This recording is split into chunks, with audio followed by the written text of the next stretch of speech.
ڕۆژی 19 ئابی 2015 ماوەی ویلایەتی سەرۆکایەتی هەرێم کۆتایی دێت. ئەمەش دوای ئەوە دێت کە لە ساڵی 2013دا پەرلەمانی کوردستان بە پرۆژە یاسایەک ماوەی ویلایەتی سەرۆکی هەرێمی بۆ ماوەی 2 ساڵ درێژ کردەوە و بە پەیدەقی یاساکەش نابێت بۆ جاری دووهەم ماوەی ویلایەتی سەرۆکی هەرێم درێژ بکرێتەوە.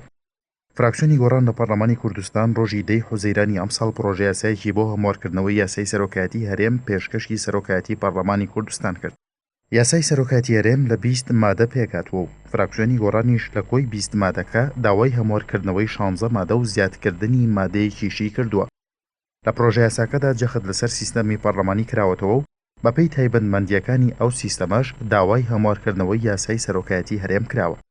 گرنگترین ئەو خاڵانەی فراکسیۆنی گۆڕان لە پرۆژە یاساکەدا داوای هەموارکردنەوەی کردووە بریتین لە: یەکەم، سەرۆکی هەرێم دەبێت بەدەنگی دوو لە سەرسەی ئەندامانی پەرلەمان هەڵبژێردرێت، بەڵام ئەگەر بێت و هیچ کاندیدێک دەنگی دوو لە سەرسەی ئەندامانی پەرلەمانی بەدەست نەهێنا، ئەوە بۆ جاری دووەم لە نێوان ئەو دوو کاندیدەی زۆرینەی دەنگەکانیان بەدەستێناوە هەڵبژاردن دەکرێتەوە و ئەو کاندیدەش دەبێتە سەرۆک کە دەنگی زۆرتری بەدەستێنابێت. دووەم، سەرۆکی هەرێم دوو جێگری دەبێت، هەردوو جێگرەکەشی لەلایەن پەرلەمانەوە هەڵدەبژێردرێن. سەرۆکی هەرێم و دوو جێگرەکەی بەر لە سوێند خواردنیان دەبێت دەست لە پۆستە حیزبیەکانیان بکشێنەوە. هەروەها سەرۆکی هەرێم دەبێت بەشێک لە دەسەڵاتەکانی خۆی بداتە جێگرەکانی و لە کاتی ئامادەنەبوونیشیدا جێگرەکانی جێگەی دەگرنەوە. سێهەم، ماوەی سەرۆکایەتی هەرێم دوای تەواوبوونی خولی هەڵبژاردننی پەرلەمانی کوردستان کۆتایی دێت، بەڵام لە کارەکانی بەردەوام دەبێت تاکو دوای 45 ڕۆژ لە یەکەم دانیشتنی خولی نوێی پەرلەمان سەرۆکی نوێ هەڵدەبژێردرێت. چوارەم، سەرۆکی هەرێم بە شێوازی پرۆتۆکۆڵی سەرکردایەتی هێزە چەکدارەکان و ئەنجومەنی ئاسایشی هەرێم دەکات، واتە دەسەڵاتی سەرۆکی هەرێم بە شێوازی سیستەمە پەرلەمانیەکانی دیکە زیاتر تەشریفاتی دەبێت.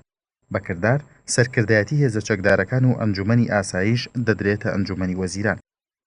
پێنجەم، بۆ پێکهێنانی حکوومەت سەرۆکی هەرێم دەبێت داوا لە پەرلەمانی کوردستان بکات لە یەکەم دانیشتنی پەرلەماندا و دوای هەڵبژاردننی دەستەی سەرۆکایەتی پەرلەمان کاندیدی یەکەم فراکسیۆنی زۆرینە دەستنیشان بکات.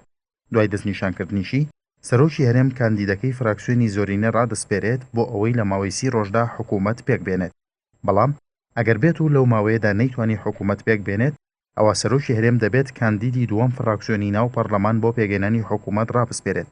ئەگەر ئەویش سەرکەوتوو نەبوو، سەرۆکی هەرێم دەتوانێت کەسێکی دیکە ڕابسپێرێت. بەپێی پرۆژە یاساکەی فراکسیۆنی گۆڕان نابێت پرۆسەی پێگەێنانی حکوومەت زیاتر لە 70 ڕۆژ تێپەڕ بکات. ئەگەر لە 70 ڕۆژدا حکوومەت پێک نەهات، ئەوە سەرۆکی هەرێم دەتوانێت پەرلەمان هەڵبۆشێنێتەوە و داوای هەڵبژاردننی پێشوەخت بکات.